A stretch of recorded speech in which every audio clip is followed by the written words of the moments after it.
There are two kinds of news in this world. One you see in public. The other, I hope you never meet in person. The security still clipped to the front of this file shows movement in corridor N12 at 0341. The corridor in question had been sealed behind a temporary wall for 14 weeks at the time of the recording. Just that partial geometry of movement and light. I pulled up the physical access. Archive file 12 North. St. Aldwyn Regional, North Tower. The security still clipped to the front of this file shows movement in corridor N12 at 0341. The corridor in question had been sealed behind a temporary wall for 14 weeks at the time of the recording. Facilities marked it inactive in February. Camera 12 did not agree. The statement below was copied from the overnight security log of Devin Harlan, North Control Desk. Hospitals sound different after 3 in the morning. People who have never worked one think that means they become quiet. That is not quite right. They become selective. The bright noises thin out. Day phones stop. Family traffic dies. Cleaning teams spread apart. What stays are the sounds that belong to the building itself, and the sounds that belong to people who are too tired or too necessary to do anything for show. Rubber wheels crossing waxed seams. Monitor alarms nobody wants to acknowledge on first tone. The little hard clack of a badge touching a reader. The static spit before a voice comes over a radio and asks for an escort to a place no visitor will ever see. That was why camera 12 got my attention. The North Tower had an old internal transport corridor on the lower treatment level. Years back, it connected imaging overflow, a decon room, and a transfer elevator that no longer served the public side. During winter surge, they closed it, rerouted part of the floor, and put up a temporary barrier that had already become permanent in everybody's language by the time I started. Nobody used N12 anymore. That was the whole point. It stayed on camera not because anybody expected movement, but because hospitals are slow to stop looking at places where movement used to matter. You leave a lens where the route was because someday some director says they may reopen it, and then nobody wants to spend money on removing what still technically functions. So the feed stayed at the bottom corner of one of my side monitors.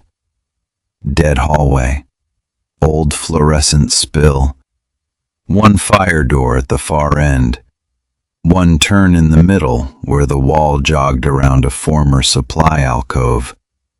Boring enough that you only noticed it when it stopped being boring. The first time I saw the movement, I thought it was compression artifact. At 3:41, the hall lights woke in sequence from near frame to far end, as if somebody had moved down the corridor with a cart. Not all at once.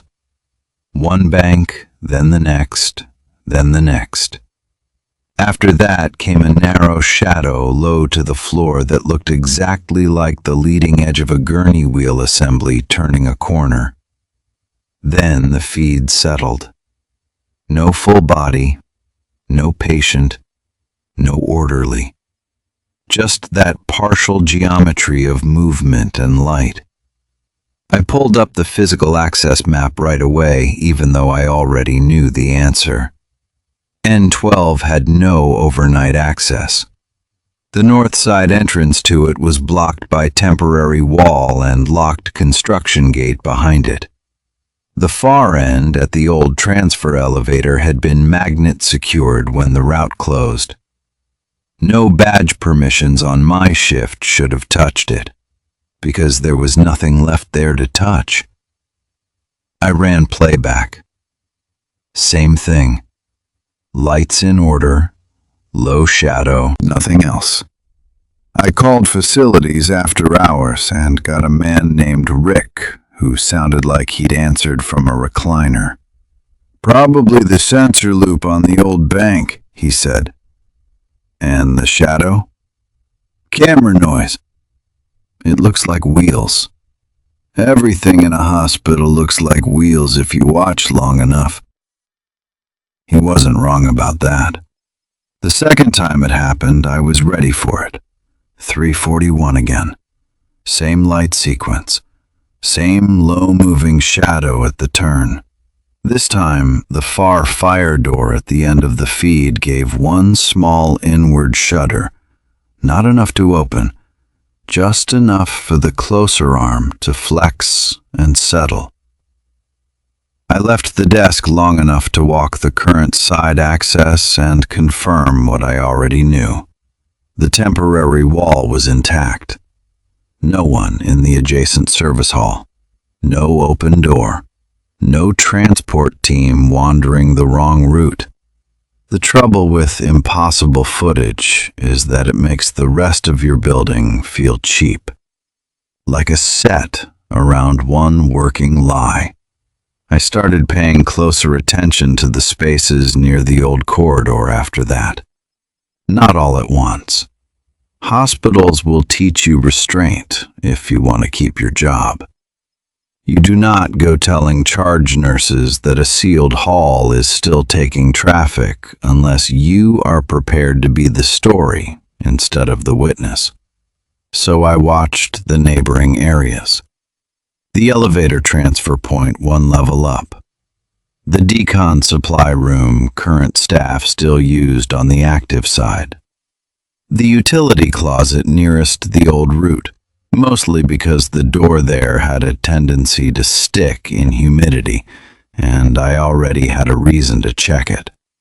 3 nights later, after another 341 pass on camera 12, I found a thin crescent of black wheel residue on the wax outside that utility closet. Not a full track, just the kind of curved mark a narrow hospital caster leaves when someone pivots a bed or a supply cart in tight space. The problem was, nothing with wheels was supposed to fit through that closet threshold, and the mark started on the inside of the door and bent outward into the active corridor. I knelt and touched it with a glove. Fresh enough to smear, no corresponding access event. That was the first time the story moved from the monitor into my body. A camera problem is one kind of headache. A camera problem that begins leaving residue where there should be none is something else. I checked camera 12 history for the week before and found 4 matching passes, all at 341 or 342. Never before 340. Never after 343. Always the same light progression. Always the same half-seen wheel shadow at the turn. Then I found something smaller. At 342:18 on 2 of the replays, the old wall-mounted hand sanitizer bracket halfway down the dead corridor caught light for a second. That bracket had been removed from the real corridor months earlier. The feed was not old. The timestamp rolled clean and current. But the hallway on screen was not exactly the hallway behind the wall anymore. It was a version of it that still contained pieces the current building had already stripped away. Hospitals are full of that kind of overlap, even when nothing is wrong. Old room numbers under new plaques. Floor plans in computer systems that survive 3 renovations. Staff still saying, "Take the blue hall," years after the blue paint is gone. Maybe that was why I stayed with it longer than I should have. because the impossible part had put on just enough institutional clothing to feel familiar. I went looking in the old incident binders after that. Security keeps paper longer than most departments admit to. Not because we are noble archivists, because once a place trains you to expect the same problem twice, you get less interested in deleting the first record of it. The binder from the winter surge year had half its tabs bent and smelled faintly of toner and floor polish. Most of the entries were what you'd expect from a hospital under strain. Family conflict, overflow parking, one transport team argument that made it into written incident form because everyone involved decided to be stupid in front of a camera. Then I found repeated references to N12. Not the anomaly, the route. Use north transfer if south elevators back up again. Bed move through N12 after 0330 only. No family traffic in N12, keep it moving. Nothing spooky, just the ordinary language of a building absorbing too much need. The real turn came in a short memo stapled between those pages after the closure order. Temporary reroute effective immediately. N12 sealed pending remodel. Staff instructed to use active path. Below that, handwritten in the margin by someone whose name was cut off by the staple, Camera 12 still catches old runs when nights get thin. No follow-up, no explanation. Just that sentence, casual and awful in the way only worker notes can be. I asked an older transport supervisor about N12 the next evening. Not directly. I just said I was trying to learn which old hall names still mattered when radio calls got messy. He stood there with one hand on a folded blanket cart and looked at me longer than the question required. That route took the overflow nobody had room for, he said. During winter? During every bad stretch, if we're being honest. Why'd they close it? Because they changed the floor? Because they changed a lot of things, same as everybody. He was about to leave, then added, almost as an afterthought, people still look that way first, if they're tired enough. That line stayed with me, not because it solved anything, because it pushed the story away from a ghost and toward something meaner. Routes outlive the official reason for them. Workers keep their bodies pointed toward old solutions long after policy says the hall is gone. A hospital teaches that faster than almost any building in the world. The night I stopped pretending it was only camera behavior was the night North Tower filled early and transport got backed behind imaging. You could hear it over the radio without anyone saying the words. Tighter voices, shorter requests, more when able added to things people needed now. At 3:41, camera 12 lit up, same as always. Lights waking down the corridor, wheel shadow taking the turn, the far fire door flexing inward. Only this time, at the same moment, the active side elevator transfer point 1 level up chimed for an arrival nobody had called, and the decon supply room on my current map registered a quick unlatch alarm that cleared before I could acknowledge it. I took the stairs. I did not go straight to decon. That is the part I left out of the first incident memo, because it made me look slower than I was. I stopped at the transfer elevator first. The arrival lamp over the door was still lit when I got there, but the cab was sitting one floor below, exactly where it should have been if nobody had called it. The doors on my level stayed shut. The floor indicator showed nothing useful, just a tired red dash where a number should have been, flickering the way old equipment does when it wants you to blame the bulb. I put my hand near the call button and did not press it. The metal around it was cold. Not room cold, not hospital at night cold. The kind of cold you feel on a rail that has just had air moving past it. I radioed North Desk and asked whether anybody had requested a transport lift. Martin said no. He asked if I needed him to pull the access log. I told him to wait. That was bad judgment. I know that now. But at the time, I was still trying to keep the event small enough to fit inside my shift. There was a scuff on the elevator threshold, a pale crescent in the floor polish where rubber had bitten and turned. I crouched, took one picture, then noticed the second mark 6 feet away. It did not point toward the elevator. It pointed away from it, toward the service bend that led back to decon.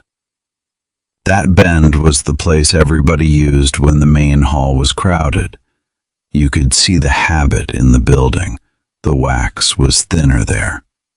The corner guard had been struck so many times that the stainless trim bowed inward like a thumbprint. I followed the marks to the decon supply door. The alarm panel beside it had already cleared itself, but the small green ready light was still pulsing as if the latch had just settled. There was no cart inside, no wet floor sign, no staff member pretending not to hear me. Only the smell of floor polish and old linen, stronger than it should have been. By the time I reached the utility corridor outside decon, the place was empty. But on the polished floor, curving from the supply room door toward the active transfer point, were 2 faint parallel wheel lines and one torn paper wristband strip caught under the base of the wall. The wristband stock was old, not fake old, not movie prop old. The specific old of hospital materials that have changed vendor 3 times since. I stood there, listening to nothing, and understood, finally, what the camera had been showing me. Not a haunting in the clean, simple sense. A route. A night route the hospital had used long enough, under enough pressure, that the system and the staff memory, and maybe even the building itself, had never fully agreed to stop carrying it. No one official would phrase it that way. Official language would say residual camera error, sensor behavior, legacy mapping, false motion. But that is the difference between official language and night work. Official language protects the institution. Night work protects the next hour. I still watch camera 12. Not every minute. I have a real desk to run. Main entrance, ER side lane, garage ramp. You do not get to become romantic about one dead corridor in a hospital that is constantly finding new ways to need you. But when 341 comes around, I look. Sometimes the feed stays blank. Sometimes the old light banks wake in sequence and the low wheel shadow takes the turn that no longer exists on paper.